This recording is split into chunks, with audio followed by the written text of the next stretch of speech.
Las ciencias de las religiones. La relación de las ciencias humanas con la religión inicia en el siglo XX, originándose en todos los aspectos de la cultura humana.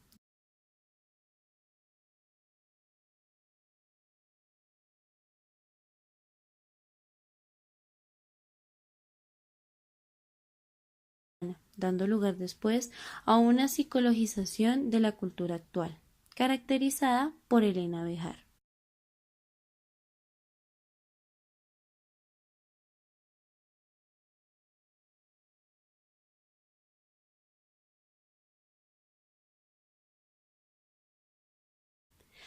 Se establecieron métodos para estudiar los fenómenos religiosos, ya que cada una posee diversidades, exigiendo aproximaciones metodológicas para entender el sentido de la vida individual y colectivo. Los antropólogos y sociólogos clásicos como Taylor, entre otros, se ocuparon de los fenómenos religiosos.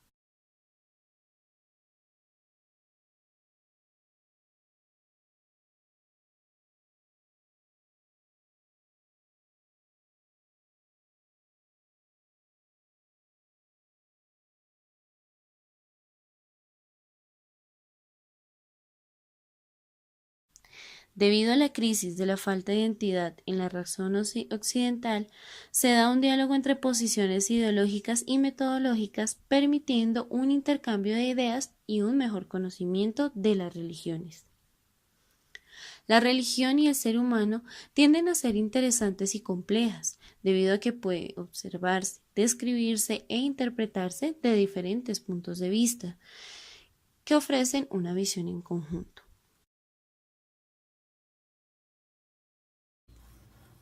Alcance de los fenómenos religiosos. Marcel Mauss en 1947 propuso esquematizar los fenómenos religiosos en manifestaciones religiosas, donde se caracterizan por la noción de lo sagrado y las obligaciones derivándose de los fieles, manifestaciones de magia y prácticas adivinatorias supersticiones. Los antropólogos se dan en la búsqueda del origen de todas las cosas, lo que influyó que los antropólogos clásicos se vieran envueltos en muchas cuestiones. Son sistemas naturales que pueden reducir sus formas de desarrollo a principio de leyes. Los dos factores más influyentes en la formulación antropológica del siglo XIX y XX fueron el purito de hacer historia y la reducción a una ciencia natural.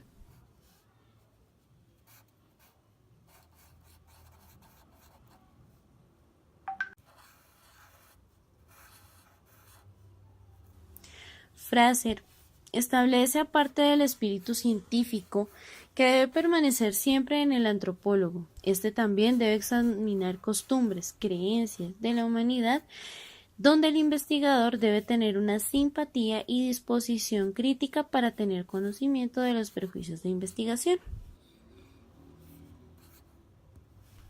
Tipos de metodología. Primero, metodología de carácter histórico. Lo constituye la historia de la religión. Una característica común de los métodos de investigación de esta metodología son la aproximación diacrónica de los fenómenos religiosos. El evolucionismo. En el estudio de los fenómenos religiosos surge el darwinismo social, mediante el cual se plantea la evolución de las instituciones sociales mediante el proceso de los continuos cambios para que las sociedades se adopten a mejores condiciones de vida. Los aspectos positivos fueron: concepción de la raza. Permitió la reducción en gran medida de la influencia de las teorías de los antropólogos clásicos en los antropólogos religiosos. Segundo, metodología comparativa. Comparatismo.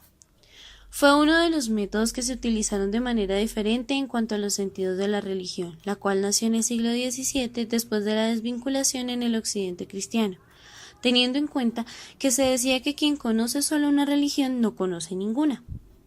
Tercero, comparatismo filosófico. Muller cree que es necesaria una comparación de todas las religiones de manera científica, el método de la comparación lingüística considerado como el más apropiado para el estudio de las religiones. El mismo año de su muerte se observaba una reducción de la mitología a un simple paráfrasis lírico o épico de los fenómenos celestes que significan plantear de manera muy precaria el problema de la religión, ya que Dios es algo diferente de la personificación pura y simple de un fenómeno celeste. Cuarto, comparatismo cultural. Fraser, mediante cierta acumulación acrítica de materiales etnológicos que provienen de todas partes, pretendía encontrar las leyes de la evolución.